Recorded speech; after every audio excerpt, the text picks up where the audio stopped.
Hey,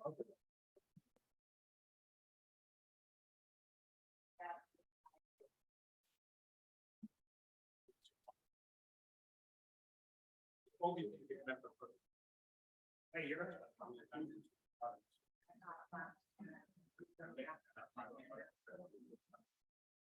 that's what I'm pretty sure the price.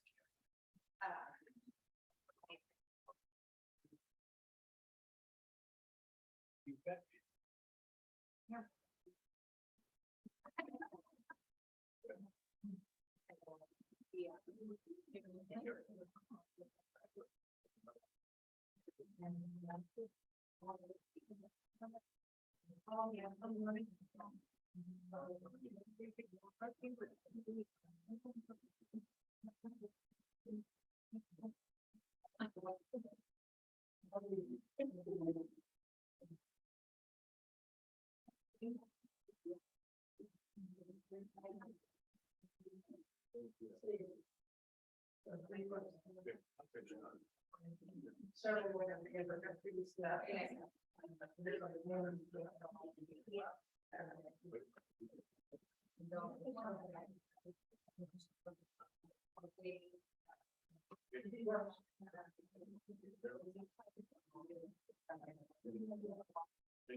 Here we go.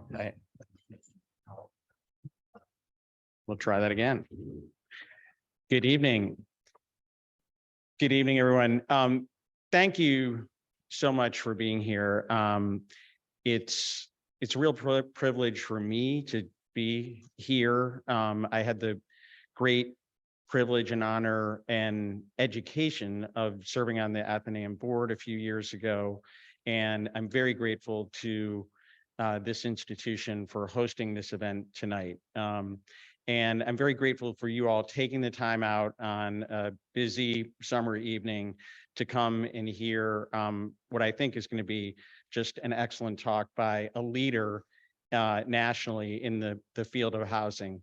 So I, in addition, want to express our appreciation to the Nantucket Hotel, who has helped get George here with his wife. I want to express my gratitude to George's wife for allowing George to take some of his holiday on the East Coast to spend it in this manner with us. So without further ado, I'm going to turn it over to Josh Posner for a formal introduction of George.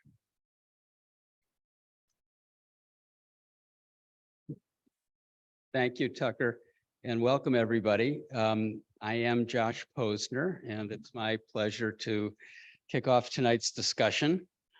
Some of you may know me as the developer of Beach Plum Village and the co-developer with Jamie Feely of Surfside Crossing. I met tonight's speaker this spring when I gave a talk about our Nantucket housing work at a national housing conference. Beach Plum had received an award from the Urban Land Institute, and they asked me to be on a panel about affordable housing in resort communities. George was on the panel as well, and he was talking about affordable housing and the work that he was doing in Vail, Colorado.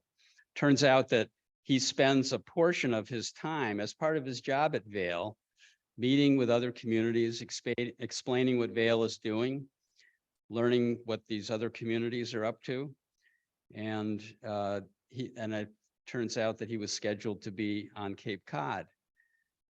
So I checked in with Tucker, and who had also gotten to know George at a different housing conference. And we invited George, and here we are. We're really glad that you're here, George. Before turning things over to him for his presentation, I want to just make a few brief comments as a way of setting the context. It's clear that Nantucket is finally getting serious about addressing our housing crisis. New initiatives and new developments are moving forward, but we have a long way to go. Our island is unique, and our housing solutions should fit our special circumstances and character. However, we can learn from what other communities are doing. Places like Vail, Aspen, Breckenridge, Steamboat Springs, facing skyrocketing housing prices just like we are reserving an ever-growing portion of their housing stock for their local workforce. Their numbers for restricted housing far exceed what we have done so far. And they are adding more and more all the time. Plus, they're not islands. You can drive 30 miles or 30 minutes away to lower priced housing in those circumstances. And obviously you can't do that here 30 miles out to sea. Overdevelopment is a legitimate concern on Nantucket. The traffic is pretty bad in the summer, etc.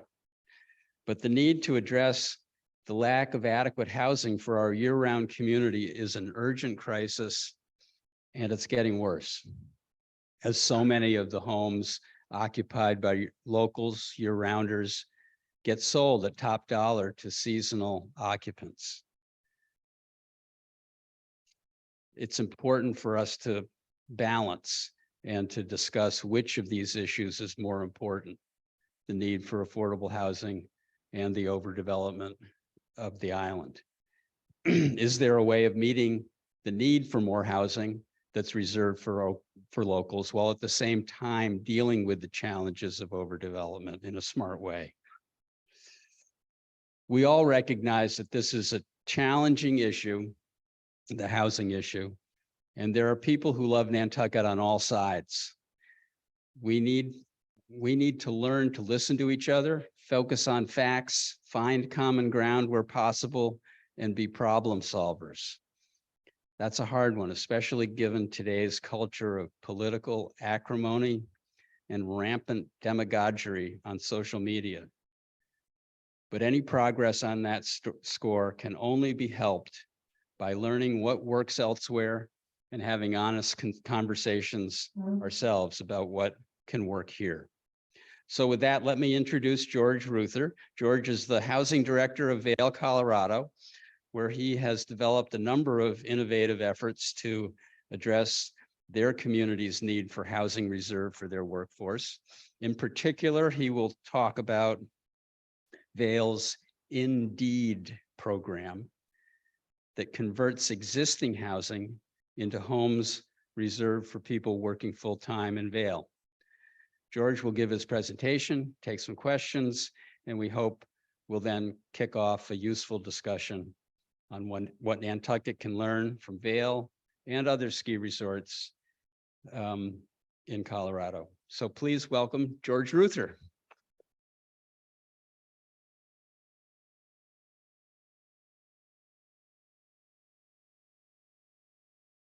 Good evening. Thank you, Josh. Thank you, Tucker. Appreciate the kind words and the warm remarks. Show of hands real quickly. Who in the room's been to Vail, Colorado? Fantastic. More than 50%. Thank you for coming. We appreciate it. The rest of you, we'll see you shortly. It's a fantastic place, summer and winter. You know, as Josh was sharing and Tucker kind of highlighted, I am the housing director within Vail, Colorado. 25 years of mountain resort experience. During that time, I've been called upon to lead a number of the town's most complex issues. Prior to taking on this role as the town's housing director, I was the town's community development director. And during that 15-year period of time, we saw $2.5 billion of redevelopment happen within our community to fix kind of the resort side of our resort community. But unfortunately, while we were kind of focusing, and I'll talk about this in a moment in my remarks, while we were focusing on the resort, we began to realize we failed to focus on the community side of our resort community. Oh, is this better?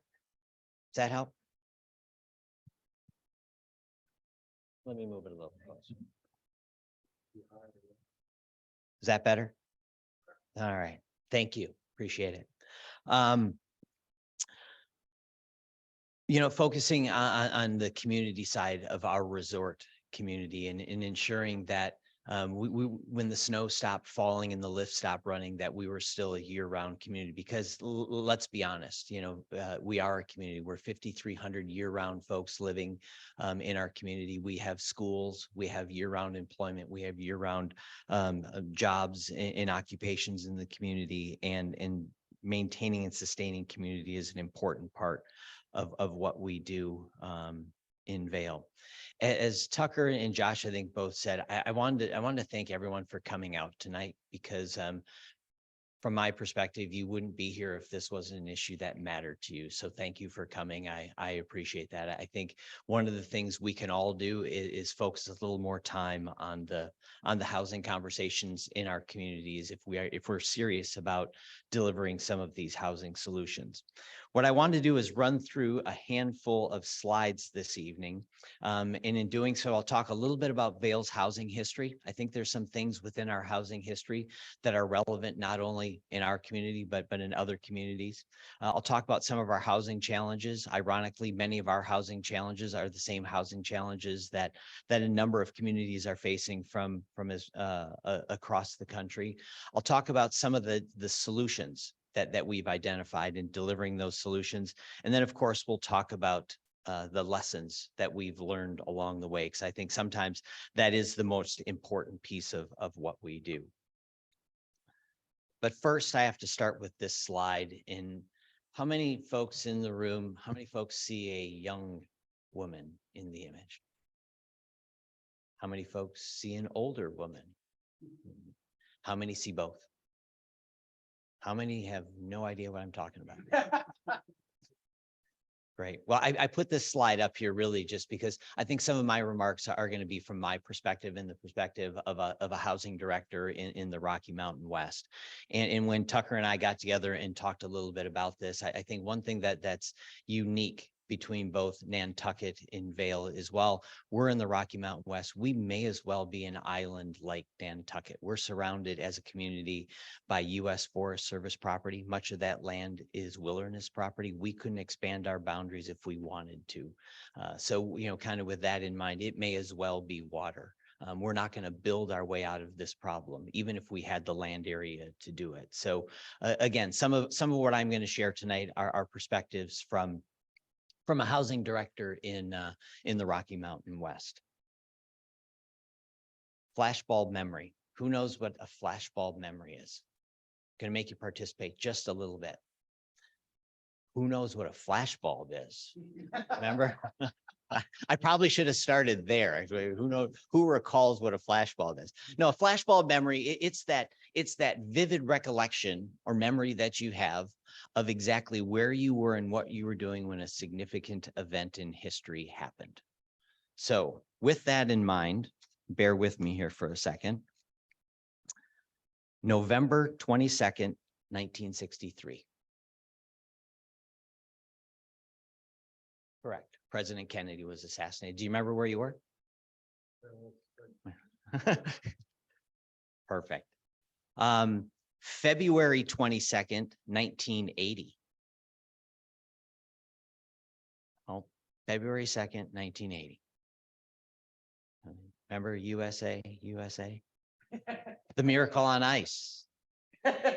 US shocks the Russians, wins 4-3. Another one, January 28th, 1986. There you go, Space Shuttle Challenger, correct. That tragedy occurred. I remember very distinctly, I was sitting at home eating a bowl of cereal when the space shuttle came down and came out of the sky that day. January 17th, 2008. Anybody? You probably don't remember it like I do, but that was Vail's culinary catastrophe. That was the day the Sweet Basil restaurant in Vail, Colorado announced that it was closing for lunch on Mondays and Tuesdays because the business owners no longer could find the quality of employees they needed to have to keep that restaurant open to provide the type of service they wanted to provide in their community.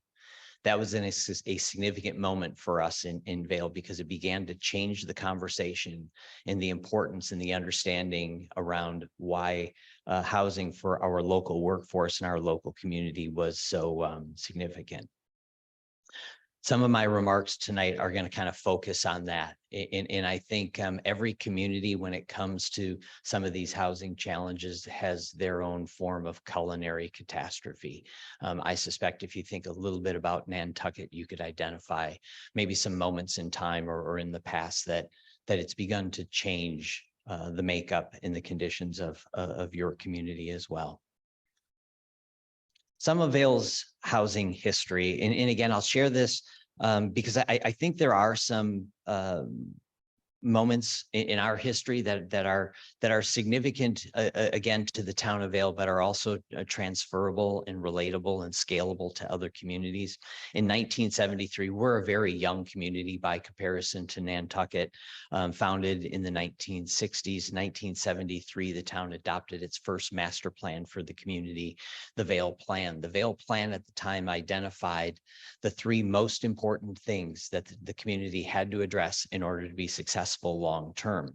The first one was to ensure and grow a year-round economy. Again, we're a very young resort type of community focused primarily on a winter resort community, but with the vision that the founders of Vail had, we needed a year-round community economy to be successful. The second was ensuring an adequate supply of parking and adequate transportation systems within the community.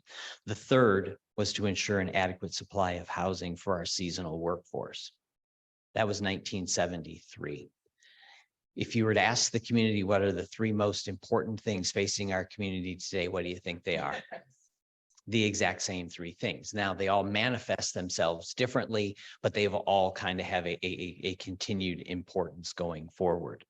1982 was when the town used deed restrictions, limiting the occupancy of homes to a certain qualified resident within a home. 1982 was the first time we used that deed restriction and recorded a deed restriction on a property in town. Today, we have over 1,050 of those deed restrictions in place and growing. I'll speak a little bit to that here in a moment. But I think what's important about 1982 and our first deed restrictions is some of our very first deed restrictions had a sunset provision built within them. So after a certain period of time, the deed restriction went away as if the need for housing was going to somehow go away. That was a lesson, again, that we have learned and since made some changes around. In 2001, the housing zone district was created, and don't want to bore you with zoning. Again, I'm a community development director, so I kind of get into that stuff, but not everybody does. But the housing zone district is significant because, again, it was an opportunity where we were having conversations in the community about adopting a housing plan.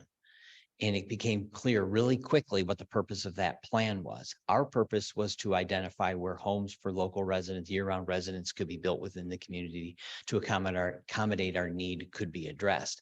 Many folks saw it as an opportunity to identify where homes could not be built.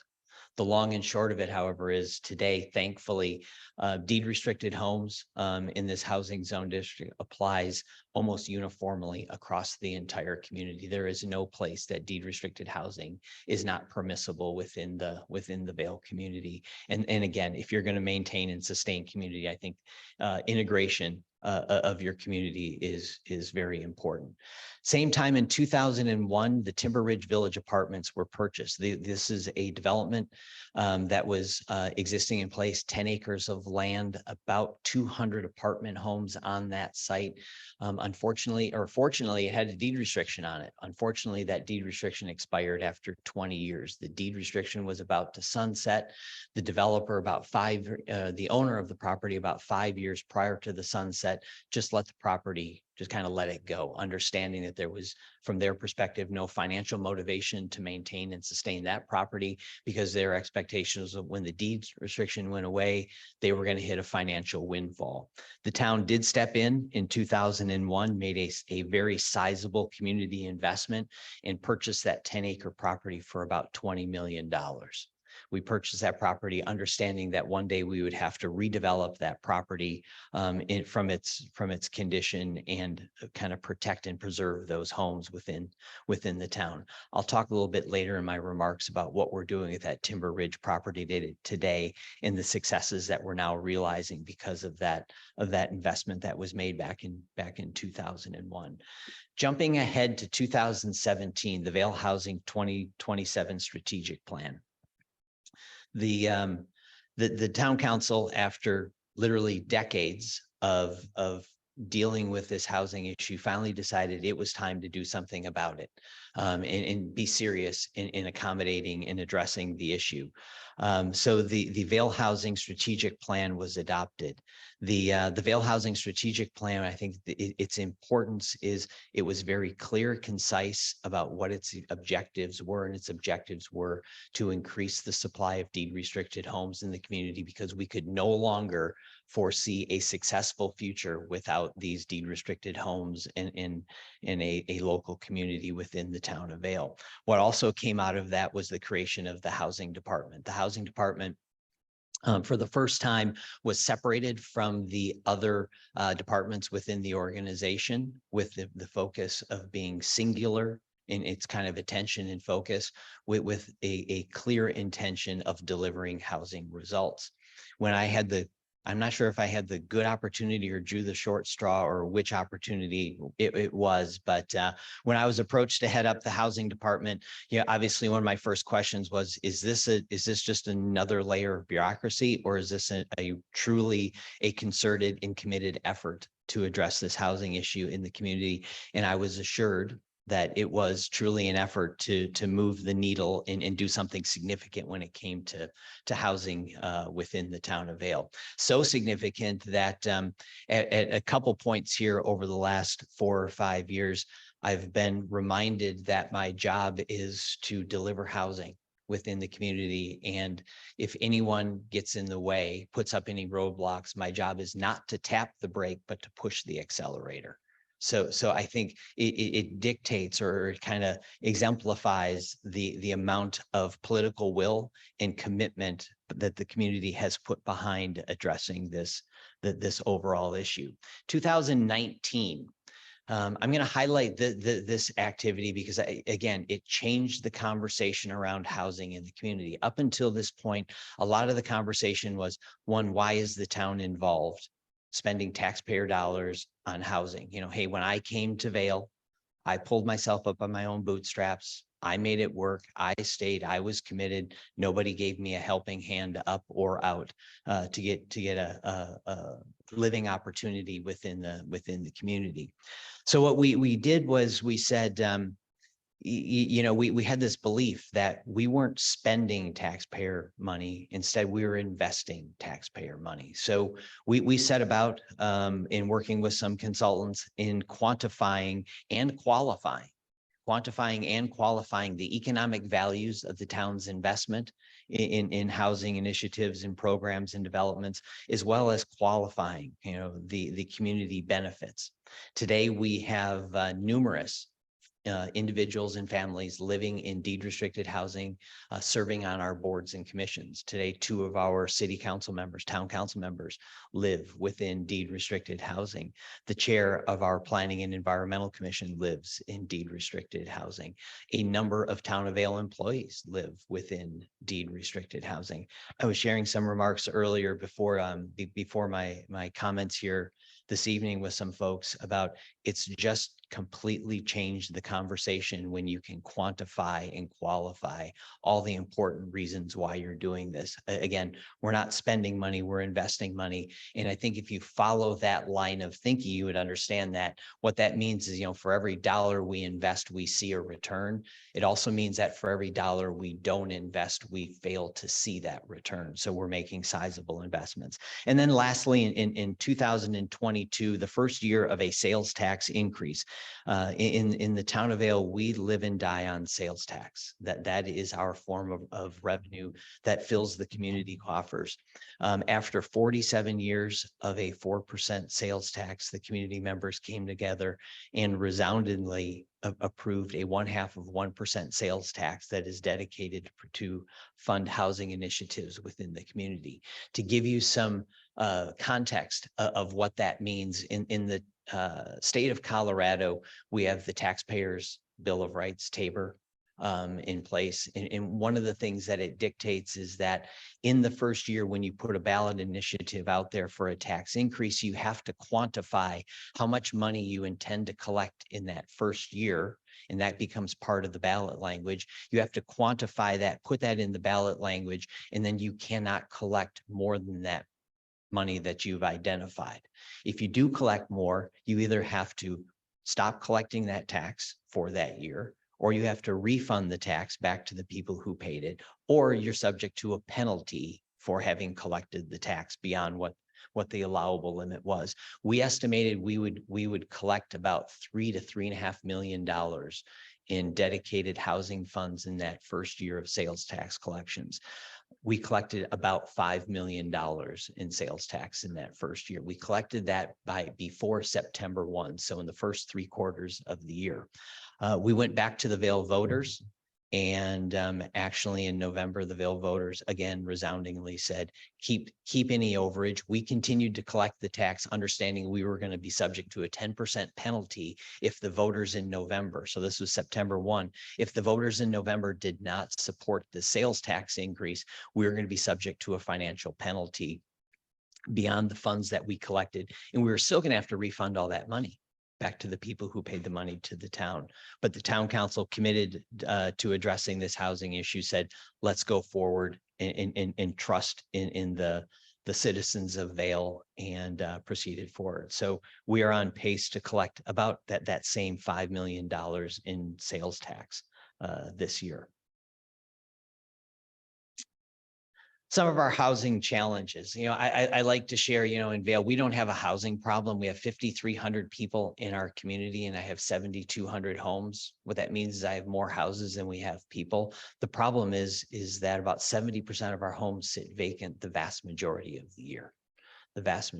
So we don't have a housing problem. We have an occupancy problem. And when I talk later on in my remarks here about our Vail InDEED program, they'll kind of highlight some of the things that we have done around ensuring that we're focusing on occupancy of the homes. But some of our key constraints, probably very similar to Nantucket, the average home value. Our average home value has gone up significantly, especially since the global pandemic and what we call the mountain migration. Many of our second, third, fourth homeowners decided to leave the more densely populated cities, take advantage of the remote working opportunities, move to the places that they previously only vacationed and spent time at, and move into those homes. Our home price, our average dwelling unit price is about $2.3 million for a dwelling unit. Scarcity of land, as I talked a moment ago, we're about 96% built out. Anything that is left over is not built for a reason.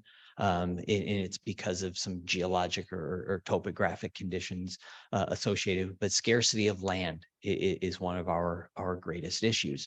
But again, even if we had all of the land at our disposal, I doubt building our way out of this problem would be the solution that the town of Vail would want to pursue. NIMBY versus YIMBY.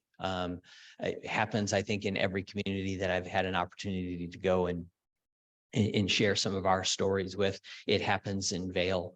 In fact, most recently here, I think this kind of grew to a heightened level where Vail Resorts, our ski company operator in the community, had, after many years of, they are our largest employer in the community, 3,500 jobs, very little homes have been built, or deed restricted housing has been built by Vail Resorts for their employees. The community, after many years, said, it's time for Vail Resorts to step up. Vail Resorts stepped up. They proposed development on a piece of land. Unfortunately, that land was already someone else's home, and it was the home, the winter range of the Rocky Mountain Bighorn sheep, critical winter range.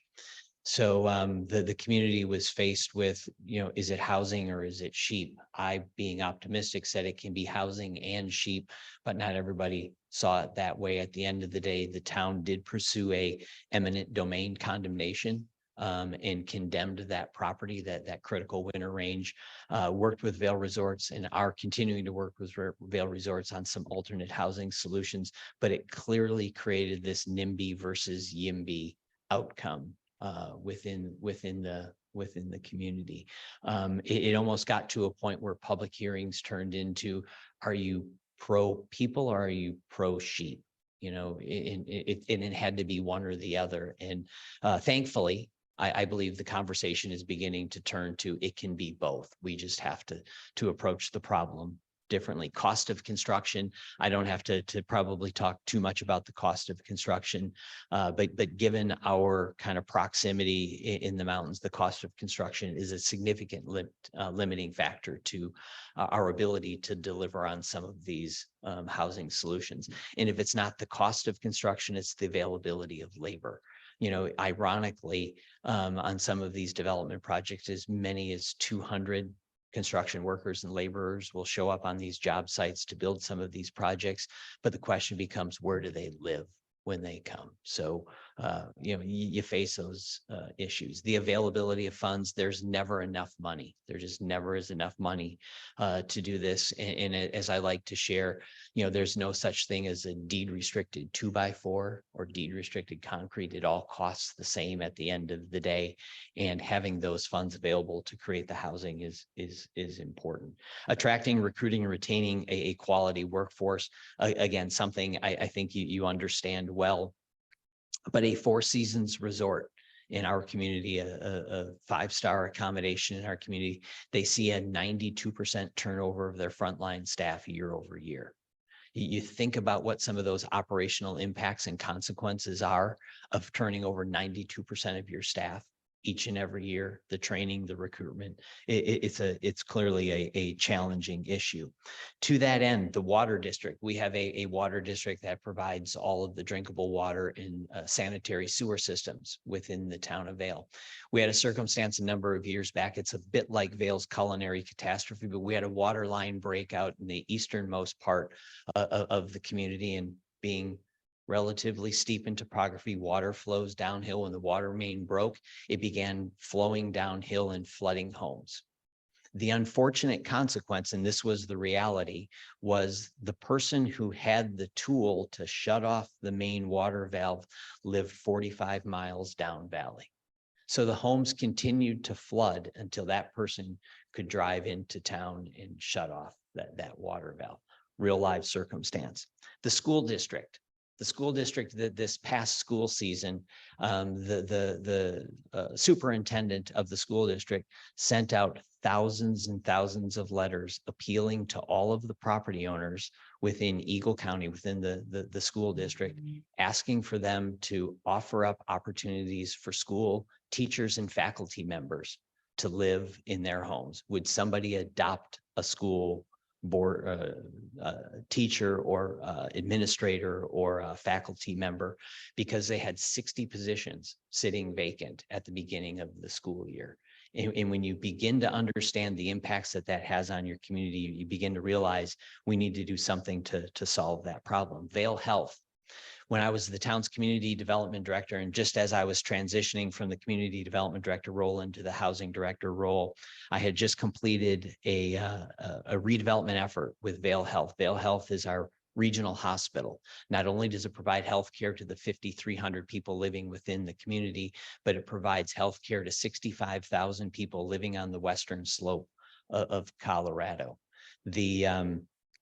The hospital had a choice when they undertook their redevelopment. They could either redevelop on site and go through all the maneuvering and logistics of redeveloping an existing building on site, which we definitely wanted them to do for all the reasons you want to keep a hospital within your community, or they could have built on a greenfield site somewhere else to the west of us and had a far easier outcome for them to complete. The hospital chose, based upon communications and conversations with the town about staying in the town of Vail, but the importance of ensuring housing for their expanding and growing workforce. The hospital opened its doors within the first year, saw a 20% vacancy in positions within the hospital. About 1,000 people work at Vail Health. So you can do the math and understand how many positions were open. Not a situation you want to be in. Last one I'll share is 2018-2019 winter ski season. We went through that entire ski season in a community that prides itself on providing exceptional customer service and guest experience. In fact, I think the phrase is like no other experience on earth. We went into that season with 1,600 unfilled jobs across the community. And we're trying to, buy, sell, and trade those two commodities we speak about the most: guest service and customer experience. So jumping ahead,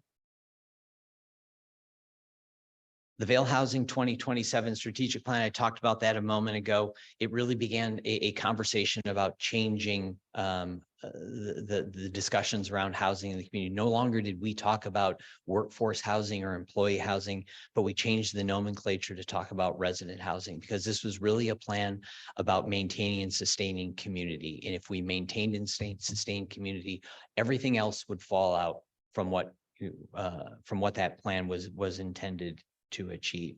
The plan itself took kind of a three-part approach, very simple in its process: a goal, a means, and a method. The goal, pretty straightforward. We wanted to acquire 1,000 additional deed restricted units by the year 2027. Why 1,000? Because it's more than 500 and it's less than 200. That was really the best answer, we shared. Our needs assessment said we're short about 5,000 residential dwelling units within the region today.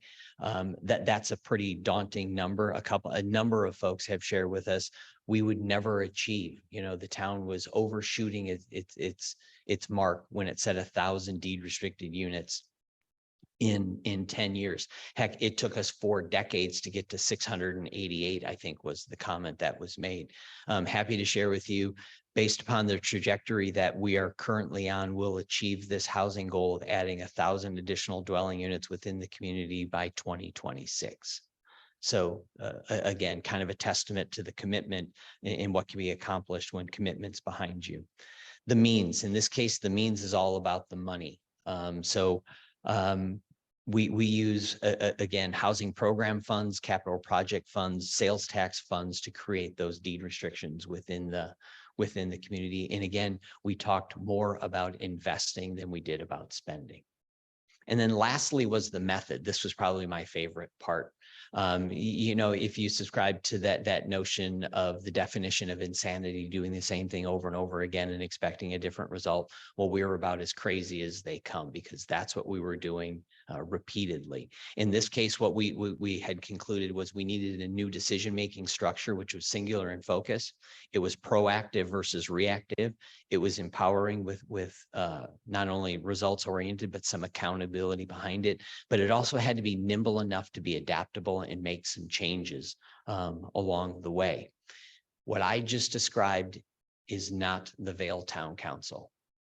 None of those are the Vail Town Council. And I don't mean that with any disrespect. And I didn't mean that with any disrespect when I, again, drew the short straw and had to tell them that.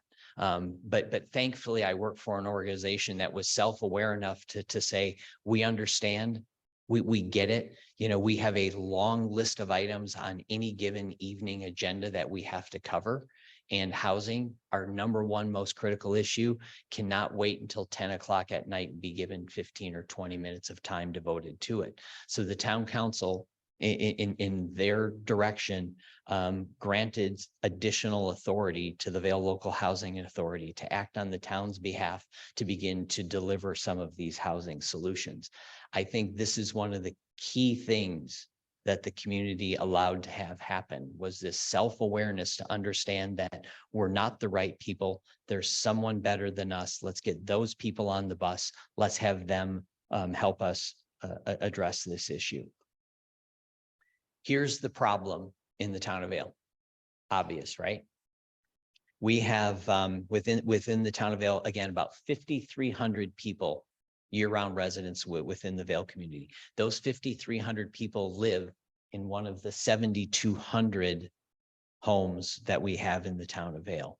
More importantly, they live in either one of the 1,753 occupied homes, which is a home lived in by a local free market, not deed restricted, or one of the 688 homes that was deed restricted. The other 4,800 homes, that's our second homeowner, seasonal resident population in the community. We did some analysis, and what we found was that about 9 or 9.5 times out of 10, whenever a local sold their home, they didn't sell it to another local. They sold it into this pool of 4,800 people. And once it moved into those 4,800, rarely, if ever, did it come back into the pool of homes. Now, if you're an island in the Rocky Mountains, like the town of Vail, we could not afford to continue to lose dwelling units to that pool of homes. So we had to figure out a way to protect and preserve the existing dwelling units that we already have in the town of Vail. And that's how the Vail InDEED program came about. And Vail InDEED is very simple in its concept and its approach. And it's really the town of Vail acquires or purchases from the property owner a deed restriction in perpetuity on their property that limits the occupancy of that home to a person that works a minimum of 30 hours per week on average at a business within Eagle County, not just the town of Vail, but within the region, and then gets 75% of their income from that business. The best thing I like to share about the Vail InDEED program is, it was a way for us to protect and preserve and use those existing dwelling units that we already have in our community. And if you subscribe to that notion that the greenest house you can build is the one that already exists, we were focusing on a number of these potential type of outcomes. So the Vail InDEED program launched in 2018. And since that time, we have acquired 174 deed restrictions on properties within the town of Vail. The Vail Local Housing Authority acts as the agent on behalf of the Vail community, the Vail Town Council. Again, imagine you're an elected official and you're handing over the purse strings to some community funds to acquire deed restrictions in the town of Vail. Imagine I think the courage and the commitment that takes as an elected official to do that. Now, they didn't do that carte blanche or without any limitations. There are some, bookends that are put in place with the Vail Local Housing Authority, but the Vail Local Housing Authority acts on behalf of the town of Vail in the acquisition of each and every one of these deed restrictions. The deed restriction is a resident only occupancy requirement. So there are no income limits. There's no price appreciation cap that's put in place. There's no family size requirements. There's no obligation to participate. This is entirely proactive and a voluntary type of program. The whole objective of the Vail InDEED program was to create a pool of homes for local home buyers to purchase from other local homeowners. What we were experiencing in the chart that I just saw previously was the local home buyer could never compete in the real estate market with the out of market buyer. With the East and West Coast wages is kind of what we would share. So the notion is if you that this might be very relevant to some of you. If you want to speculate on real estate, and you want to be in the free market, then get into the free market with the rest of the folks in the free market and swim with the sharks in the free market. Or if you want to jump in the pool with me and the dolphins, you can jump in the pool with me and the dolphins, live in a deed restricted home, put a roof over your head, raise your family in a great community, and have kind of a different perspective about what the value of real estate is in your mind. The whole approach to this, being good government, when we suggested this program, again, recall the night we took this forward, and in speaking with our town manager about it, the first time I had kind of given him the elevator pitch, I think his response was, "You want to do what?"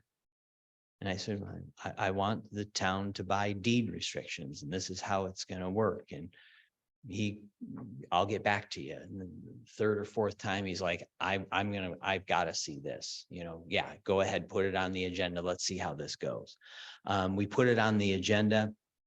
That first evening, a couple town council members, looked back and said, well, this sounds intriguing. I want you to do what all good government does. I want you to go out and survey all the other communities that are doing this. And then I want you to come back to us in 2 weeks and tell us, how it's working and how it's working for them. And again, respectfully, I said, I won't do that, because what we're asking you to do hasn't been done anywhere else. And we're asking you to do something fundamentally different. I'm asking you to break the mold, take some risks, think differently, try something that hasn't been tried anywhere else. Because Vail, like Aspen, Jackson Hole, probably Nantucket, Breckenridge, all of these other communities, we have inclusionary zoning, we have commercial linkage, we have development impact fees, and what do we have? Housing problems. So I guess my simple way of thinking about it was, the tools that we have in our toolbox aren't working. We have to try something that hasn't been tried. In fact, my pitch back to them was, worst case scenario, if it doesn't work, we can always go back to the way we were doing it. Simply pull the rug out. We'll go back to the way we've been doing it all along.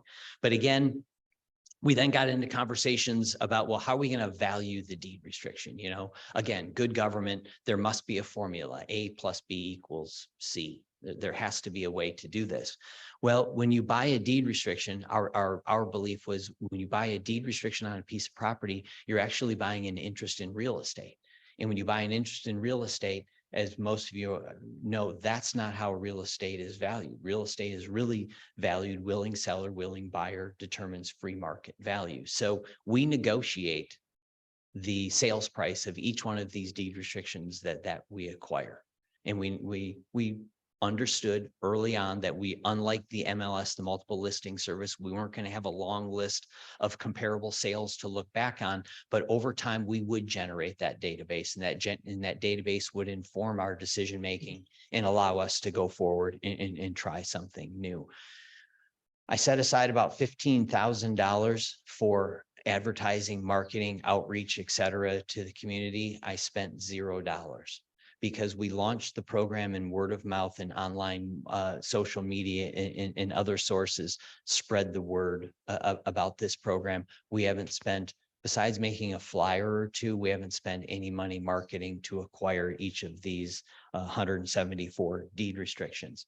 I was also sharing earlier this evening, after we did one or two of the initial sales with some with some brokers or real estate brokers in town because they were using the program with their first time home buyers and some business owners to acquire property for deed restricted employee housing. And they called me up afterwards. They said, George, this is fantastic. In fact, this is brilliant. I need you to do me a favor though. Don't tell any of the other brokers about the program because you have just kind of cracked into a new market.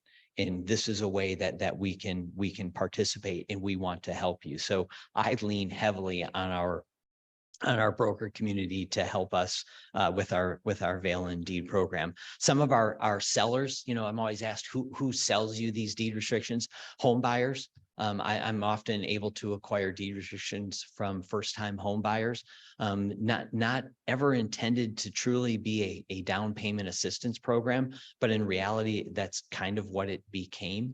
What was a form of down payment assistance, long-term rental property investors, folks who are in the business. If that's the business they want to be in, there was a lot of conversation early on, but well, if that's the business, why are we helping them? My answer was always, we're helping them because they're helping us as a long-term property investor. We're kind of agnostic when it comes to a real estate investor purchasing property and selling us a deed restriction. We need the deed restriction. That's all we worry about. The next one, I never believed we would get the number of existing homeowners that we got, but a number of homeowners came in, already owned a home, lived in town. For whatever reason it was, because there is no income limit, because there is no price appreciation cap, because there's no family size requirement, and most importantly, because I don't care what you do with that money that you get from the town of Vail when you sell me a deed restriction. If you want to use it to re-roof and repaint your house and do a remodel or pay for your children's college education, go for it. If you want to take a trip to Costa Rica, have fun. We don't care. At the end of the day, that deed restriction is really all that was most important because that deed restriction lasts in perpetuity. And as you know, perpetuity is a very, very long time. Business owners. For years, we talked with our business community about their role in helping us address this housing problem. In fact, for years, we referred to these deed restricted properties as employee housing units. Well, as soon as you say employee housing units, you create in everyone's mind, you create an expectation of who's responsible for addressing that problem. And immediately became, it's not me, it's the employers. The employers, it's their employees, they should be providing the housing.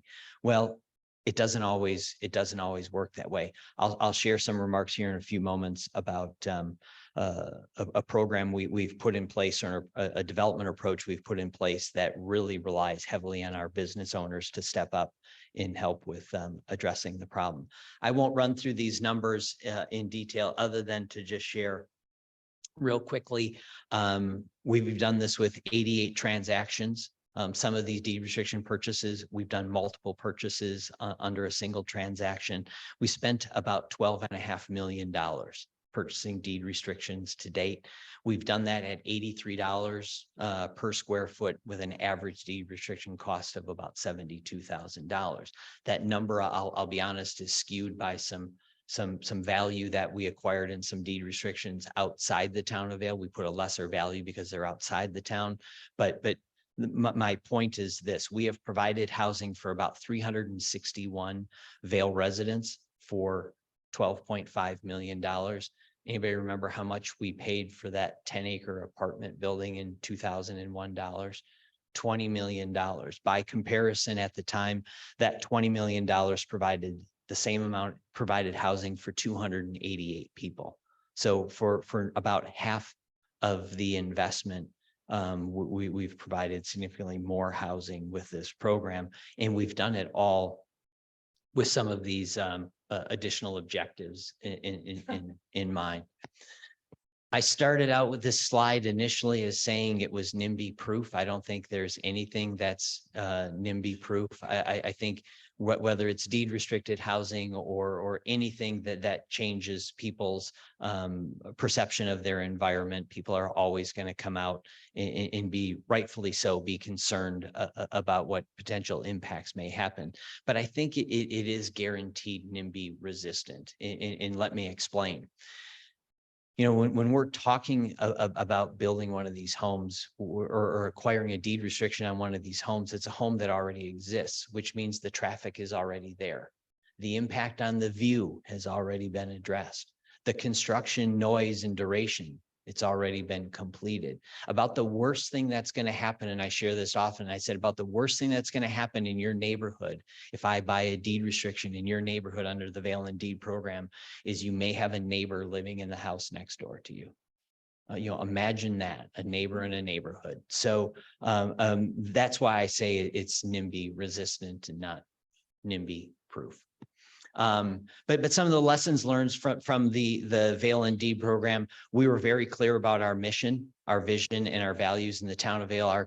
The vision for the town of Vail is to be the premier international mountain resort community. And by saying that, I mean mountain resort, you know, that's resort and community.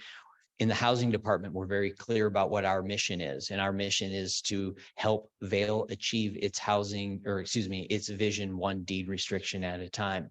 I came across a case study one time, and maybe some of you others have seen this, so I apologize, but NASA was doing some organizational development. Anybody see this? They were doing some organizational development work and analyzing kind of their organizational structure. So they went throughout the entire organization to understand, you know, what was happening within their organization. And they talked to every level of occupation and employee within their organization, asking the question, what's your job? What's your role here at NASA? I'm a aeronautical engineer. I design rocket ships. I design fuels for rocket ships. I do this. They asked a custodian what his job was, and his job was to put a man on the moon. And if you think about organizational values and the importance of that, I mean, think about to that level. Here's a person who, he's not designing the rockets. He's not fueling the rockets to go into outer space. He's maintaining the facilities, and it's his job to put a man on the moon. So I like to share that kind of as an anecdote to how we kind of address this housing issue in the town of Vail. We all have a job of making Vail the premier international mountain resort community. We focused on our objectives. We were bold. We thought differently. We took some risks. We implemented a non-regulatory solution. Nobody likes to have regulation enforced upon them, but instead to participate in a program. And again, the last one was, I think there were people who, like I said, when we first presented this idea to them, they're like, George, you're absolutely crazy, but hey, go do it. We want to watch. You know, we want to watch this. But so we weren't prepared for the success that we had. The amount of success that we've had with this program, we went through some growing pains. So if you are willing to be bold, think differently, and take some risk, prepare for success, because you never know what the results might be. Additional funding is policy. In the town of Vail in 2018, we adopted 10 housing policy statements. I'm not going to bore you with each one of those, other than to say the number one statement within our housing policy statements is housing is infrastructure. In our community, not unlike roads, bridges, streets, schools, utilities, housing is infrastructure. Why was that important to us? Because if you've been through the municipal budgeting process, infrastructure always gets funded first. So this was a way of saying housing is going to be funded. We did identify and create that stable and predictable funding source. And then also the understanding that deed restrictions are a real estate asset. Remember, again, I shared earlier that when we buy each one of these deed restrictions, we're buying an interest in the real estate. And we're buying it for essentially pennies on the dollar of the entire value of the property. We have done in the past the buy down program. I'm not sure if you have a buy down program here in Nantucket, where you go out of pocket the full capital cost of the home to put a deed restriction on it, and then potentially resell it or hold it as a deed restricted property. We're achieving our goals by only buying a fraction of that interest. There's no development risk. While the town of Vail, we do get involved, and I do get involved, and I'll speak to that again here in a moment, in some development projects. I'm always skeptical about being a developer with taxpayer money. There's people that are far better than municipal government at being developers, and they're in the private sector. And anything we can do to not put the taxpayer dollar at risk through development is an important, important role. And then lastly, keeping it simple. I think every time we were at a crossroads and having to make some decisions around these types of programs, we always ask, what's the simplest way achieving our objective? Don't overcomplicate it, because there's no reason to do so. When it comes to housing solutions, again, we kind of take that all of the above. We take all of the above approaches, initiatives, programs, new developments, and public and private partnerships. I want to talk for just a few moments about some new developments in public-private partnerships that we are have either completed or in the middle of completing or designing as we go forward. 2014, the Lions Ridge Apartments. This is the western half of the Timber Ridge 10 acres that we bought. The town of Vail bought that 10 acres. We were faced with some financial challenges around developing that 10-acre property. So we sought through a public-private partner, a private sector developer, to develop 5 of those 10 acres. And they redeveloped that property under some very different economic conditions, replaced 98 30-year-old, 35-year-old apartments with 114 brand new 1- and 2-bedroom apartments. The town's subsidy into this deal to make the subsidy happen was a ground lease. So we still hold title to the land underneath, but we lease the land back to the developer. The developer, however, provided all of the financing for this development to be completed. 100% occupied on day one. The Chamonix Vail townhomes completed in 2018. This is a 100% for sale townhome development, 32 townhomes, a mix of 2- and 3-bedroom apartments with garages. And that's, I say with garages because if you live in a place that gets 350 inches of snow every year, you begin to appreciate covered indoor parking. But this was the development. Initially, again, the town of Vail owned the land. It was a vacant piece of land. We owned the land and sought a private sector partner to help us develop these homes. At the end of the day, to keep our costs down, the town of Vail put the land, the value of the land, into the development deal so the developer didn't have to deal with that in their pro forma. And then we also provided all of the construction financing on the site. The purpose of providing the construction financing was we not only saved about $900,000 in financing costs that we put right back into the project, but we also saved about 6 to 7 months of underwriting time. And if you subscribe, like many folks do in the development business, time is money. This is a perfect example of how you take some of that time factor out of developing homes in the community. 32 homes. We did a lottery to acquire these homes. We had 98 qualified buyers the night we sold all of this real estate. And in fact, we did it in a room, public space, kind of similar to this that evening, and a lottery process. And we had the door locked just to kind of keep everything under control. And I'll never forget, just as we were about to unlock the door, I looked over at a colleague and said, we're about to sell $18 million worth of real estate with a lottery, spin the wheel, pull a name out of the hat. What could possibly go wrong? But thankfully, it went off without a hitch. And these are some very nice homes in the community. The other piece I would share was we could have built significantly more homes on this site. There was a conscious decision made by the policymakers and elected officials to keep the density down, even though we were getting kind of both sides saying 32 is too many, it should, and 32 is not enough. We did this development in this form because this was a housing product that was missing in our community. So while we could have built more homes or a different type of homes, we made a conscious and strategic decision to build these types of homes because we wanted homes for families. We wanted to ensure that there was kids going to the elementary school within the community. The day we completed these homes and had a kind of an open house block party, and everyone in the neighborhood came out, there were 27 kids that live in this development, everything from expecting mom and dads all the way up to a 19-year-old US Olympian mogul skier lived in this development. It's a fantastic addition and asset within the community. The residences at Vale. Residents at Vale, this is a development that will be completed here in about 2 weeks. It is a 100% for rent development. I think what's important about this is right at the front door as you enter the main entrance into the town of Vail. Imagine some of the comments we heard from some folks in the community about, I can't believe you're building deed restricted housing at the front door to our community. Well, we did it.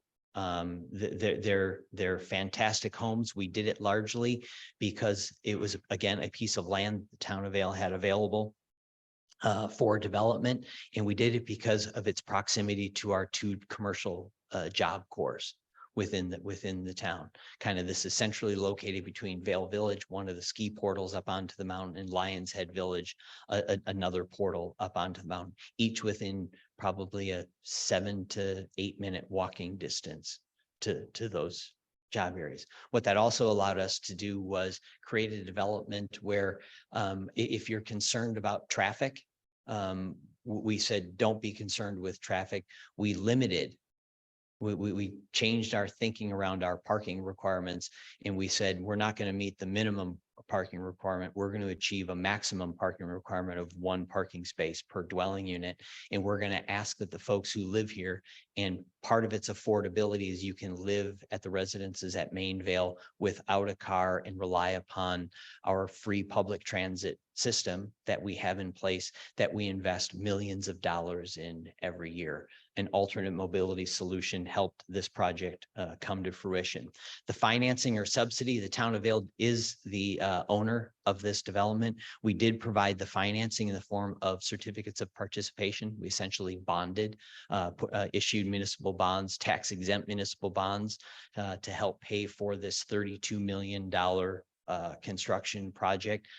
Thankfully, we did this right before the rapid rise, rise in interest rates, and our financing on this is about 2% on the development. And in fact, I'm especially proud of this development and the decisions that the town council agreed to take, because in some ways we are financing cash flow on this development with those low kind of interest rates. The Timber Ridge, this is the other half of the Timber Ridge development, and then I'll wrap things up here. This is the westernmost 5 acres of the Timber Ridge development. We're going through the entitlement process right now as we speak. Anticipated completion date 2025, 2026. At the end of the day, this, to give you some perspective, this is $165 million worth of real estate development in the Vail community. 293 studio 1s, 2, 3, and 4 bedroom apartments are being developed on the site. $165 million by anybody's perspective is a lot of money. We struggled to figure out how we were going to make the financing on this project work. The best thing we could come up with was, we said, remember I said earlier about the business community say, we want to be part of the solution, just tell us how. We went to the business community and said, we're going to sell some of these rental apartments. We're going to sell these to you with the understanding that they're going to be rented. They can't be a primary residence, but they're going to be rented. We're going to sell them to you at retail prices, and any subsidy that is going to be provided isn't going to come from the town of Vail. It's going to has to come from the business owner. We put together a reservation program, a reservation agreement. We kind of went around town, shared that information on a Friday morning at 9 o'clock. We worked with a local title company to accept the reservation down payment and the reservation agreement. And we offered 165 of the 293 homes available to our business community to step up and purchase for their employees as they would do so and as they would wish. We opened up the reservations at 9 o'clock in the morning on 165 homes. Before 1 o'clock in the afternoon, all 165 homes were spoken for. We had business owners, both large and small, step up to acquire these properties for rental purposes. In one case, we had one major hotel owner step in and buy 34 homes, $32 million worth of real estate for employee housing for his employees. The school district has come forward to buy 12. The hospital stepped up to buy 15. The water district stepped up to buy 12. The town of Vail is going to take not out of that 165, but the town of Vail. We said, well, we just got to hang on to some of these for the community at large. So we're buying a building of 44 units. The other homes on the site will be sold to individuals with a deed restriction requiring primary residency and occupancy of their homes. The other piece I think that is important is the town of Vail is making a partial land contribution towards this. Again, $165 million is a lot of financial risk to put on the table. To lessen that financial risk and make the performer work, the town of Vail stepped forward, and we stepped forward as an equity partner in the deal. Our first $38 million of construction cost is coming from the town of Vail. The town of Vail will use that $38 million to do all of the site work, wet and dry utilities, infrastructure on the site, and build the podium level of parking. All of these buildings will have one level of parking underneath the building. After that $38 million, the developer comes forward with their $115 million worth of financing. When the homes are completed, the town of Vail kind of being the preferred equity in the deal, we get our $38 million back in the deal. The whole purpose in doing so, and some people say, well, that's not right. These homes could be far more affordable if the town just left its $38 million in the deal. Well, at some point, subsidy runs out. We can't continue to subsidize. That's why we look to the business community to step forward. So we leveraged through this local business ownership our ability to complete this project. We'll do this project using modular construction. Week and a half ago, I was in Minneapolis, Minnesota, where we're speaking with our modular box manufacturer. I don't know if you have any experience with modular construction here. I love it for lots of reasons. That's a whole nother conversation and presentation on another day, but it's a way of us delivering this project as quickly as we can. Wrapping up with some lessons learned. Again, what you focus on determines what you miss. We spent years focused on the wrong issues. We missed a lot of opportunities. Again, I share with you in the early 2000s, in my previous role as community development director, oversaw $2.5 billion of private sector investment into the community. Prior to that $2.5 billion or after that $2.5 billion of investment, we decided to pass a development impact regulation. So we missed out on the opportunity that would have come with $2.5 billion of development in our community. We were focused on the wrong thing. Your processes and systems are perfectly aligned to get the results you get. This is something I love this one and live by. I mean, this is fantastic. I was sharing the other day, I was in Cape Cod earlier in the week here and sharing with the group. I had a friend come to me and we were talking one time. He's like, you know how when you run out of gas in your car, and then you have to, and I'm like, no. Well, you run out of gas and then and I'm like, no. And I'm like, when that light comes on, my process is perfectly aligned to go to the gas station, put gas in the car and not run out of gas. Your process clearly is something different, but kind of all joking aside, we weren't seeing the housing results we wanted to get. So we said we have to change our systems and we have to change our process. Otherwise, we're doomed to the results that our existing process was going to deliver. Creating a culture of getting to yes. As a local government official, is there anyone in here, elected officials, anybody? No, maybe the elected officials might have a chance to watch online when I share this, or managers of municipal employees. About the only thing as a municipal employee shamefully we're allowed to do and not get in trouble is say no. And I think that's more often than not the wrong answer. The answer is it may be no, no, but, or yes, if, but be a facilitator, not a regulator. You know, create an environment of getting to yes. I think every developer will tell you, you know, the best answer is yes. The second best answer is no, but do it quickly. You know, not 3 years down the road. Create an environment where in the town of Vail, 100% of the Vail community is governed by a master plan of some sort, some form or condition. That master plan suggests a desired outcome of the community. 85% of the land area within the town of Vail is under private ownership.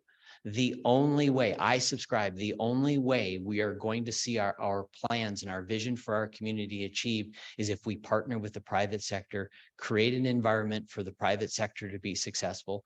It's okay for the private sector to be successful, because if they're not, we're going to end up doing it ourselves. So create that culture of getting to yes. If everyone is moving forward together, then success takes care of itself. I think this is an important piece, and Josh spoke a little bit about this, you know, seeking that common ground. We're not going to make everyone happy all of the time, but the one thing I think we can do is, you know, commit to a transparent and honest conversation and discussion.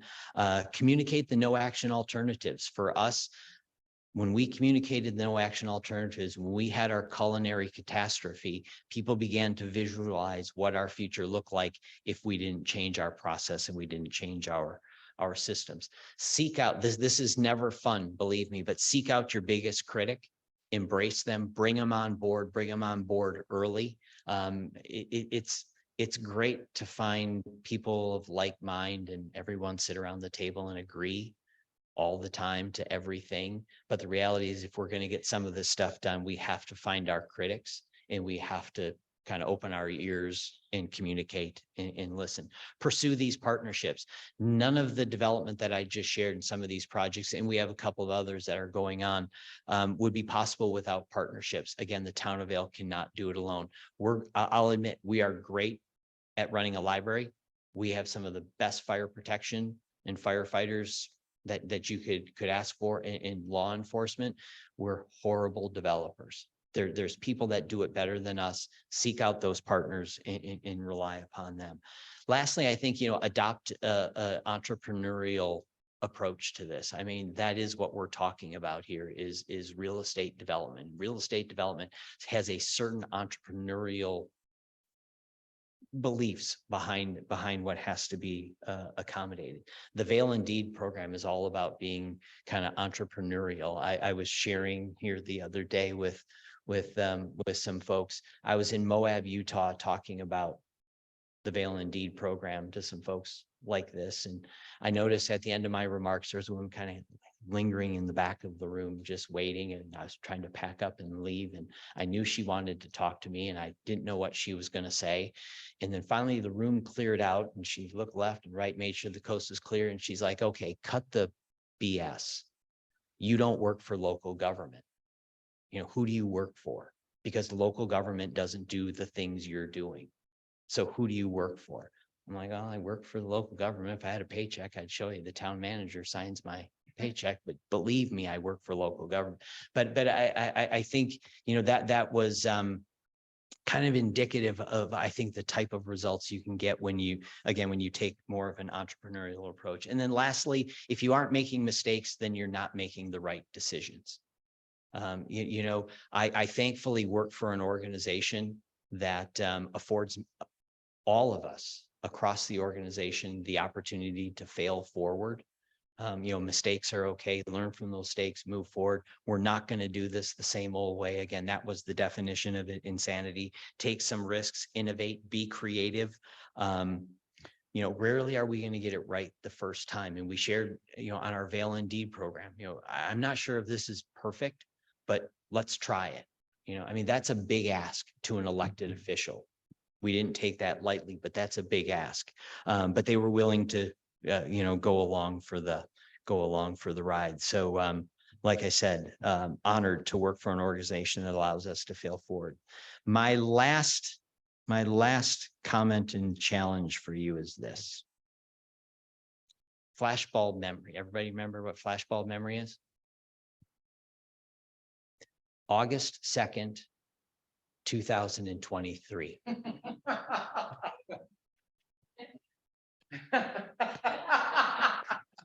Thank you for your time. I appreciate it.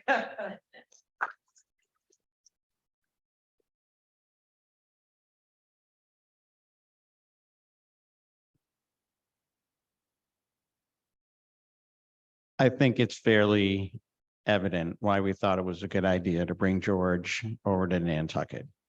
This is really your part of the meeting. So I'm going to pop down. If there are questions, I know George would be happy to answer them. And we're going to ask you to use the mic.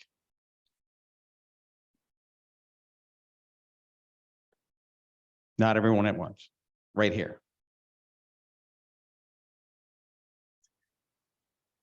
Could I ask you to give a specific narrative about an example of one of the deed restrictions that you purchased? Can you give us an example of the conversation, the negotiation, why the seller chooses to do this? What's the benefit? What you've kind of learned along the process of that?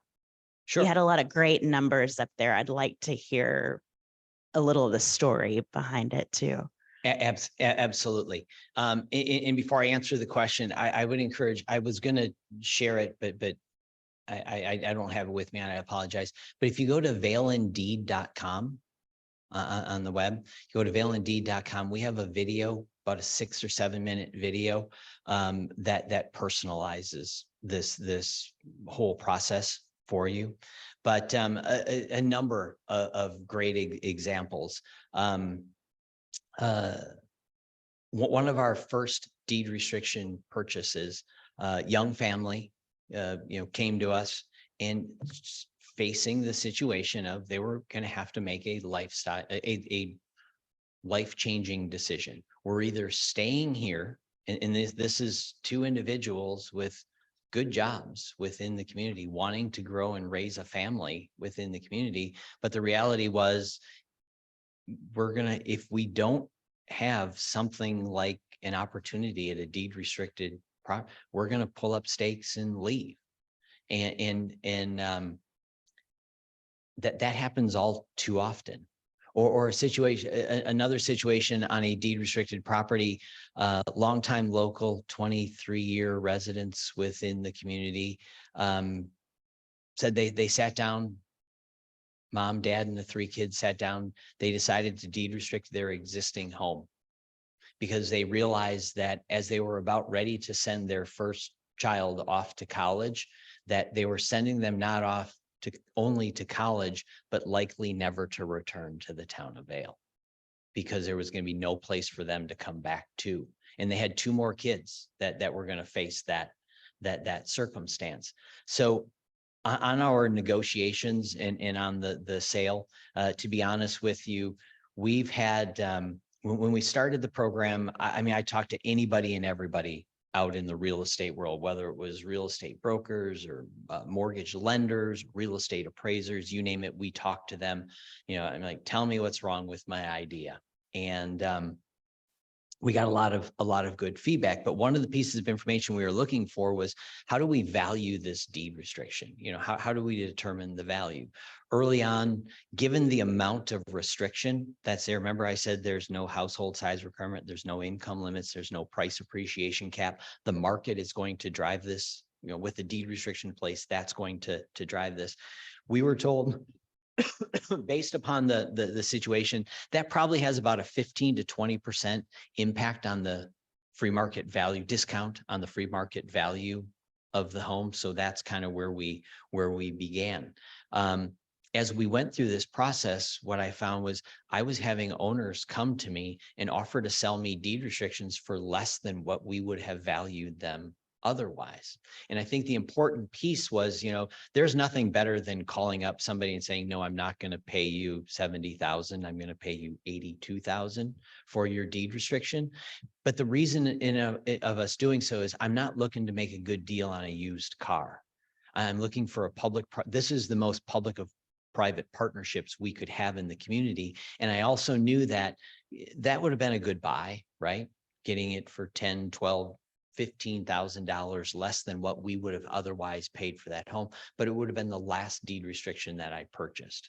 So having that transparency with the community about the town is a fair negotiator in this deal was very important.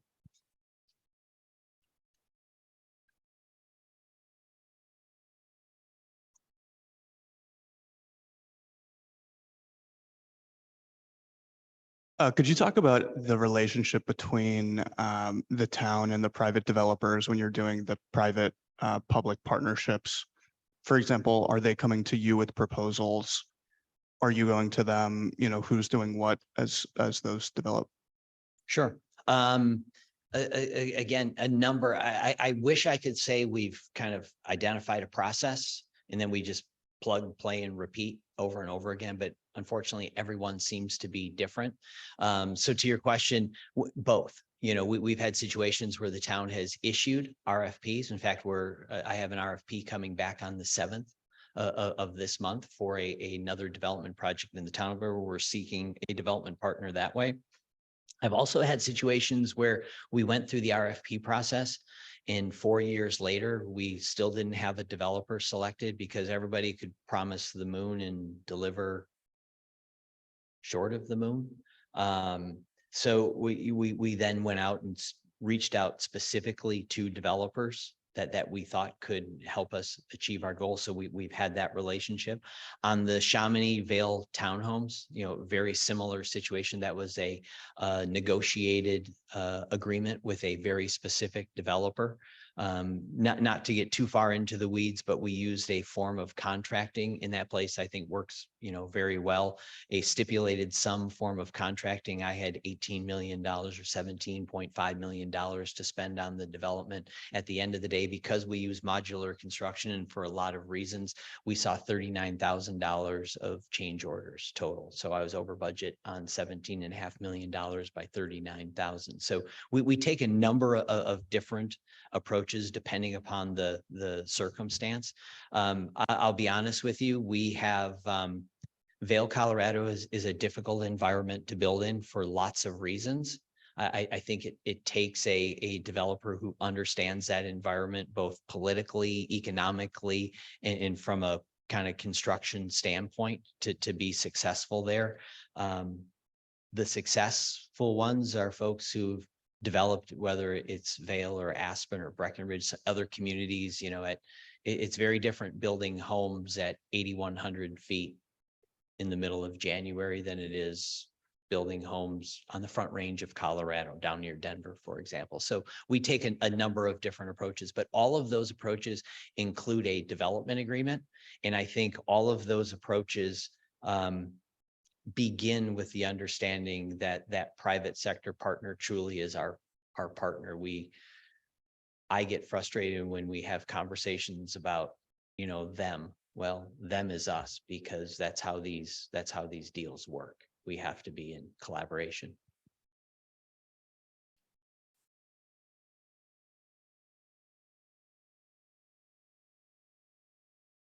Will you talk about enforcement and how you handle suspected violations of the deed restriction, please?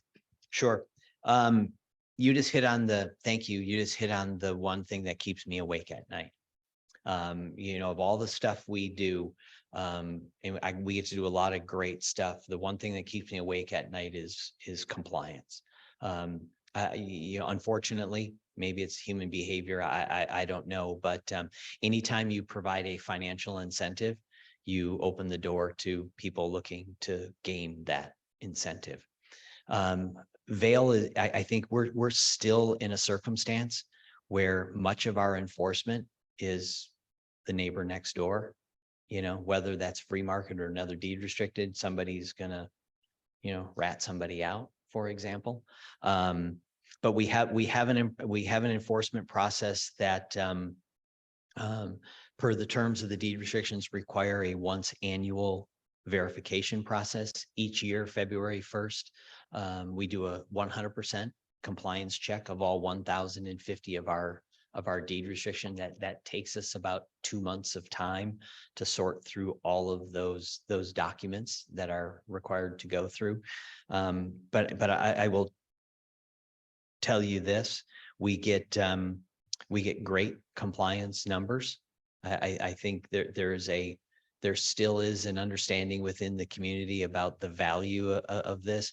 I am a little concerned, I'll be honest, that as deed restriction grows and the pool gets bigger and bigger and more of us get together and collusion becomes easier and easier, and hey, I won't tell on you if you don't tell on me kind of thing, can come about. So that scares me a little bit. In the future, my successor or my successor's successor is going to have some issues to deal with. But we do 100% compliance checks. We do a number of things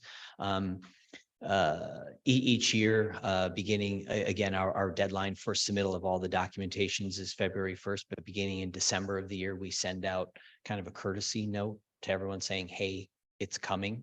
Then we do that again in the middle of January, saying now it's only 2 weeks away. We've adopted an online submittal process to make it as easy and convenient and quick as possible. I share with deed restricted property owners when we're talking about putting a deed, if it takes you more than 15 minutes annually to complete that check, that should be a canary in the coal mine. It is to us that you're maybe trying to game the system or look for a loophole or trying to do something. So it's not a time intensive process. We do see about 94%, 95% compliance annually within that first year. We did have to make some changes to that process. We started out, always wanting to protect kind of the housing brand and the messaging around it.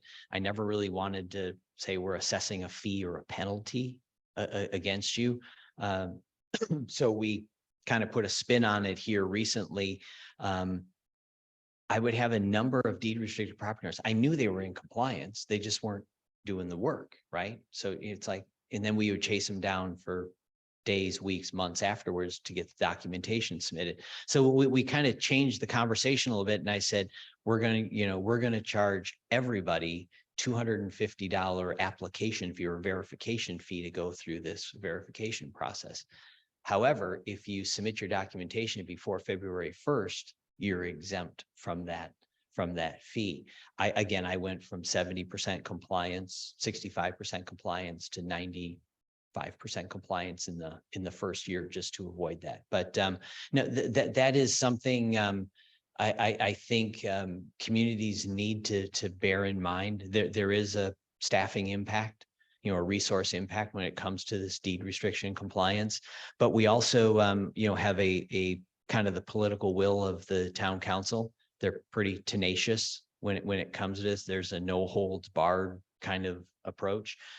We did have a situation where, and you may have that here on the island, but we subscribe to a service that helps us identify short-term rentals that may not be registered or otherwise licensed in the community. And we came across one, and the folks in the finance department said, hey, I think this property is deed restricted. And sure enough, it was. So I did what any good housing director would do. And I got out my credit card. I went online and I booked the house for the weekend. And as soon as I got my my receipt, my verification welcomed me to the house, I called the property owner and said, we've got a serious problem here. And the local newspaper kind of picked up on it, and there were some folks saying, really, that's what you guys do? Yes, that's what we do. Because it's that important, because we're fiduciaries of somebody else's money. We're putting forth a lot of investment, and we're going to take this problem seriously.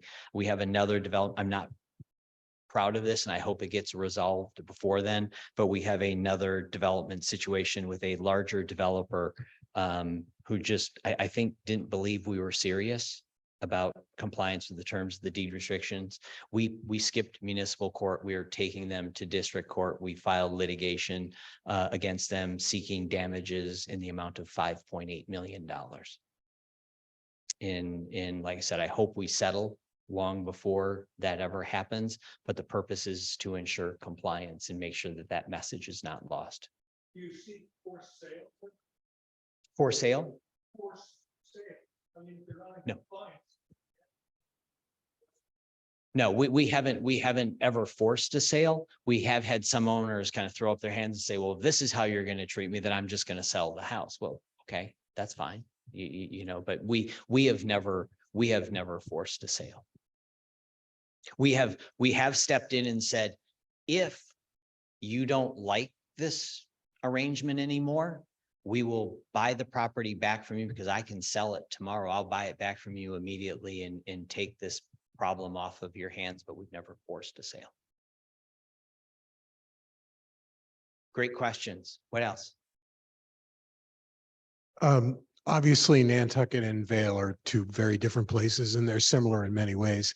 And you've probably had a chance to talk to Tucker and others about Nantucket. Can you speak to things about Vail, the secret sauce maybe you have that we don't have that made this more successful than it might be for us? Or are there any benefits that Nantucket has? You know, for example, you talked about how there's never enough money in Vail, but on Nantucket, we have a lot of money. So, you know, can you just speak to the similarities and differences between the two communities, please? Sure. I think, you know, as I shared in some of my opening remarks, many of the similarities around the workforce challenges. I think much of this issue in Vail and probably here in Nantucket, because it's applied in other places like this that I've been to. I think when there's an economic impact associated with this.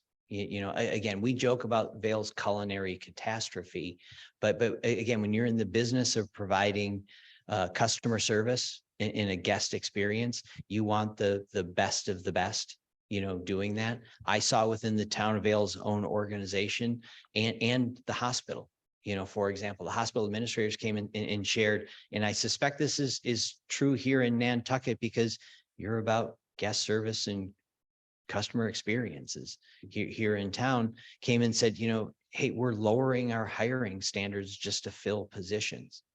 You know, in a hospital, that's not something you want to have happen. So I think there's some similarity there. I think that the similarity also around the scarcity of land resources and the environmental issues. Our environmental issues might be different, but they're environmental. They're the same. Our transportation issues might be different, but they're transportation related. So they're the same. Seeking, I think housing can address so many of these challenges. We have 6,100 in-commuters coming into Vail every day for work. And then we have people complain about traffic congestion. Well, put the people near the jobs and the cars begin to go away. And I think that's a, you know, that is something to think about. Some of the differences, we have more, from what I've seen, and I've only got to walk around town for a couple hours this afternoon, we have more higher density development. So we have, you know, in Vail, this one project, you know, we're going to be building close to 40 units per acre. I was over on Cape Cod and that made some people's heads explode. They're like, 40 units per acre. You can't get 40 units on 40 acres. So, you know, I think that's a challenge, but I think so many of the examples, you know, I shared tonight are change the name and it's applicable. Again, some of the similarities, I suspect you have a development community willing to step in and help you out. You just have to figure out how to find that win-win circumstance and situation for that development community to be successful. George, could you talk a little bit about the product that you have available in terms of your housing stock and what you are buying down on the deed restrictions in terms of for example, condominium versus single family home? Sure. I think we've only done a handful of single family homes. You know, in our community, single family homes kind of set the bar for everything in the real estate. That's beneath it. Most of the homes that we've acquired through the Vail InDEED program have been kind of 1 and 2 bedroom apartments. I was always of the belief that I believe because of the economics, the business owners that participate in Vail InDEED, they were going to step up and they were going to buy the 1 and 2 bedroom apartments, because that was kind of, they actually stepped forward and they're the ones buying the larger sized homes, the 3 and 4 bedroom homes, because they can realize a better return, you know, on their investment. So I was surprised to see, you know, some of that. I did have, you know, some folks early on say, well, you know, with this 1,000 unit goal and money being a scarce commodity, I know exactly, you know, what your game plan is. You're going to buy the smallest and cheapest and most inexpensive rundown junk you can find to get to 1,000 as quickly as you can. Well, that hasn't been the reality at all. You know, we've seen a wide range of housing product types across the community. If you do get a chance, if you're interested to go on to the Town of Vail's website, under our GIS maps, we locate all of our deed restricted housing in the Town of Vail, and there's a pretty good even distribution across the entire community. There's clearly ski in, ski out property isn't going to be, you know, deed restricted. I'm not going to get a deed restriction on a $32 million home, but we have been fortunate to see a good kind of range of housing product type from condominiums to townhomes. The town did step in and buy a deed restriction on a single family home, because we like the recently the Aspen Roaring Fork School District. They're kind of over the mountains from us in the Roaring Fork Valley, near Aspen. The school administration, after some demographic study and analysis, they believe I believe it's 2033, 100% of their school district employees will need subsidized form of housing to be successful. 100%. So the Town of Vail, we are, as I share with the Chamonix townhomes, we're actively pursuing a wide range of housing product type. Will it ever be enough? Probably not.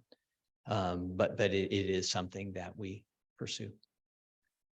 George, of your existing stock, that the homes that you put the deed restriction on for existing stock, when do you expect the turnover to see the fruits of your labor to really create employee housing? We've begun to see that already. You know, some of the first initial sales of our Vail InDEED homes have occurred. And the question I often get asked is, well, is the deed restriction limitation working? You know, without there being a price appreciation cap, without there being an income limit, you know, the question is, will resident only occupancy and the employment obligation keep that price down? Well, it does restrict the buyers to only people that can meet those terms of those restrictions. And we're seeing those impacts coming back. So when these properties sell, they're not selling for what they would sell at that free market price. Part of the challenge, honestly, is with this rapid rise that we've all seen, I think, in real estate prices here most recently, that pushes up, you know, that rising tides float all boats. That's pushing up the price. But we are seeing these homes readily sell, and that was, you know, the overall objective. You know, so what do you estimate the turn to be? Is it you have in 10 years, will you create of your 1,700, will you create 200 homes for existing employees, something like that? You had to probably model it to think, you know, how long is that? What's the lag time between someone moving, they took the deed restriction, they will move, but will they, you know, how long will that take? And when will you really create stock? Yeah. Well, it varies, because on some of those deed restrictions, there are folks currently living in the residence. Others are non-deed restricted property today, that are deed restricted tomorrow. We've taken through our Vail InDEED program, we've actually taken some short-term rental homes off the short-term rental market. You know, the sellers have sold the home. We've stepped in, put a deed restriction on it, so it becomes immediate. You know, on some of these developments I was just talking about, it's 24 months of construction time before the home goes from excavator in the ground to CO in hand. On a Vail InDEED purchase, we're doing some of our Vail InDEED purchases as quickly as 3 weeks. So in 3 weeks' time, I can get somebody in what was previously a vacant home living permanently. And I think that's part of the beauty of that program is kind of, again, the speed to market that we can work within. George, could you talk a little bit about Mike? I'm sorry. Yeah, could you talk a little bit about your team, what it was in the beginning and how it's evolved, whether it's grown, what kind of skills you need to add, that type of thing? You talked about getting a whole new look at things and reorganizing yourselves, but how's that? So what you're asking me is you're asking me about both of us, right? There was two of us. There was two of us in when the housing department was created. We have grown. There's now 3. We are still the smallest department within the organization, but we are tasked with the #1 most critical issue facing the town of Vail, and ask any town council member about it. They will share that. But we started with myself, and I brought along with me to the housing department our office manager from the community development department. And that was largely just because of her institutional knowledge, background, and experience with the admin side of day-to-day operations. A lot of what we do, and this is kind of the way we staff our department, we're heavily focused on day-to-day operations. Overseeing these deed restrictions requires a lot of kind of staff time to stay on top of them. We can all read the stories about the communities that didn't stay on top of them and what the consequences were. We are funded. The housing department is funded for 2 additional positions, one here in 2023. Just haven't had time to fill it, as odd as that sounds. Haven't had time to fill it, and an additional one coming in 2024. You asked about experience and background. I think what has helped us be most successful is I don't come from a traditional housing background. Maybe they picked me because they were looking for wanting to get something done. I kind of pride myself on training as a planner, educated as a planner, think of myself more as a doer. I think that's what you want in this role, is somebody who's willing to roll up their sleeves, take on a challenge, see what can be accomplished. I think one of the best things that ever happened for us organizationally was when a handful of citizens stood up and laughed at our 1,000 unit goal and said, "You'll never get there." Do you have any volunteer resources you rely on? We rely upon a 5-member Vail Local Housing Authority. They're 5-member volunteers. They are appointed to rotating 5-year terms. I have one individual on that board who has served now for 21 years on the housing authority. I lean heavily, like I said, on the real estate community and the banking community within the town of Vail. Not traditional, they're not part of the organization, but they're clearly our partner. Vail InDEED doesn't work if I don't have lenders willing to lend on deed restricted property. And that's a whole nother conversation about what that takes. But we lean heavily within the community on those types of partnerships.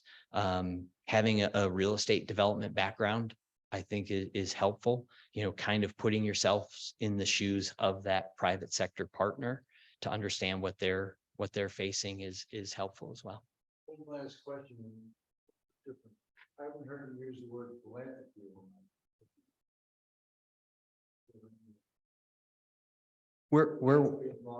We're working on that. Probably like Nantucket, another similarity. There is a certain amount of wealth and interest in giving back to the community within Vail. It's been something we've kind of dabbled in a little bit, but it's never really come to fruition. But I would say this. I was talking to a realtor not too long ago who had a property owner ask him over to his property and, said, give me an estimated range of the value. What would my home sell for? And the realtor kind of gave him a number, and at the end of the conversation, the homeowner shared, he says, but what happens if we don't solve the housing challenge? Because my property value is highly dependent upon all of these great amenities, within the community. So we do have those people with that kind of thinking in the community. And I think it's starting to permeate, but it's nothing formalized yet. So we're going to take one more question here. I think, Brian. George, thank you for coming. Thank you. Really appreciate it. My name is Brian Sullivan. I'm a member of the Affordable Housing Trust. I have a long list of questions for you, but I won't do them all now because I do have other opportunities to see you tomorrow. There's a segment of the marketplace that I don't know if your program currently serves the way I heard the restriction is related to employment. How do you manage opportunities for the retired segment of the community that may want to capture an opportunity for income on a restriction and still maintain residency in the house for a period of time? And I'll kind of, if you don't mind, just for a moment, when the restriction is paid, how is that income received by the person? Is that a short-term capital gain or a long-term capital gain when they look to pay taxes? And then to Mr. Herlihy's point about philanthropy, has anyone considered donating the restriction from their estate or the home for future opportunity? As you mentioned, consider it residents in the community that are worried about future generations. Sure. No, I'll answer kind of the quick one first. No, we haven't had anyone donate a deed restriction. I don't think it's beyond the realm of possibility. However, I mean, I think it will come. I do think, however, Brian, that those folks that may be financially capable of donating a deed restriction, that's probably not the type of property that we would typically see a deed restriction on. I'm not going to get a deed restriction on an $8 million home, unlikely. To the question about how is the income reflected on, we spent this is another group, we spent a fair amount of time with tax attorneys and accountants and financial planners to understand what the impact was, because I didn't want to pay somebody for a deed restriction and have them write a big check to the state or federal government for income taxes. I'll say it this way: we don't issue any I-9s, W-2s to the property owner after a deed restriction sale, because the opinion we received from tax counsel was that was not a taxable event that they were participating in. So it doesn't show up as a taxable event. George, thank you very much. George is going to be around for a couple of minutes afterwards if somebody has a question, but we can't thank you enough, and we can't thank you all enough for spending time here tonight and asking some absolutely terrific questions. So, George, thank you.